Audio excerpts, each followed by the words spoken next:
Hello hello.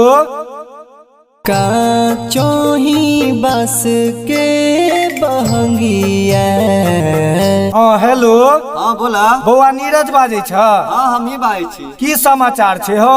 कहलो जे छठ पावन आवे छे गांव में भ कि नहीं? आबे कोना नहीं आबे। कहिया आब हो? छठ से 2 दिन पहले आबे। त मम्मी किछ कहने रह ध्यान छ कि नहीं? हां ध्यान छै। बारेला दियरिया पिन्हेला पियरिया सब ओतै से लेने भ। हां एते से लेने भी संगी लेने भी। त बिसरिहा नहीं। ठीक छै ठीक छै। ठीक छे बौआ। जय छठी मैया। जय छठी मैया।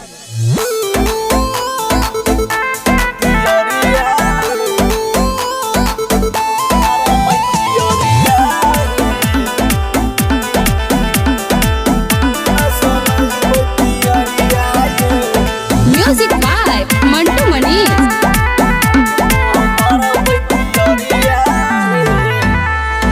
पटना सोलई पियरिया ये, पटना सोलई पियरिया ये। घाटे पर बैदियरिया हे, घाटे पर बैदियरिया हे। चढ़ी चल जैबै रे लगरिया ये, चढ़ी चल जैबै रे लगरिया ये।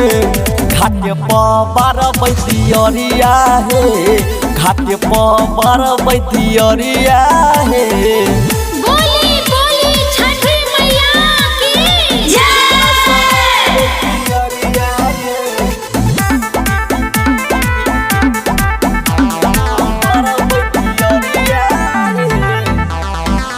जोड़े जोड़े सूप मैया के नारियल चुनरी चढ़ैबै।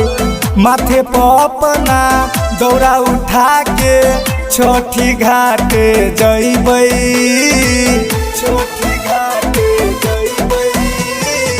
जोड़े जोड़े सूप मैया के नारियल जोड़े चढ़ेबै। माथे पर अपना दौरा उठा के छठी घाटे जैबै। पटना से लेबै पियरिया हे, पटना से लेबै पियरिया ये। छठी घाटे बारबै दियरिया हे, छठी घाटे बारबै दियरिया हे। पटना से लेबै पियरिया ये, पटना से लेबै पियरिया ये। छठी घाटे बारबै दियरिया हे, छठी घाटे बारबै दियरिया हे। बोली बोली छठी मैया की जय।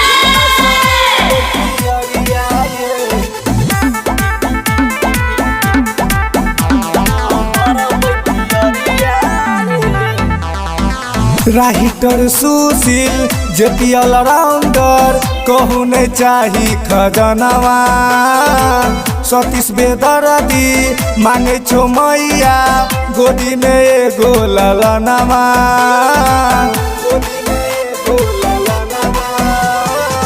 Writer Sushil JP all rounder Neeraj नहीं मांग खजाना। सतीश बेदर्दी मांगे छो मैया गोदी में एगो ललनवा। पटना से लेबै पियरिया ये, पटना से लेबै पियरिया ये। छठी घाटे बारबै दियरिया हे, छठी घाटे बारबै दियरिया हे। पटना से लेबै पियरिया ये, पटना से लेबै पियरिया हे। आ छठी घाटे पारबै दियरिया ये। छठी घाटे बारबै दियरिया हे। मां शारदी म्यूजिक खजवाड़ा दरभंगा।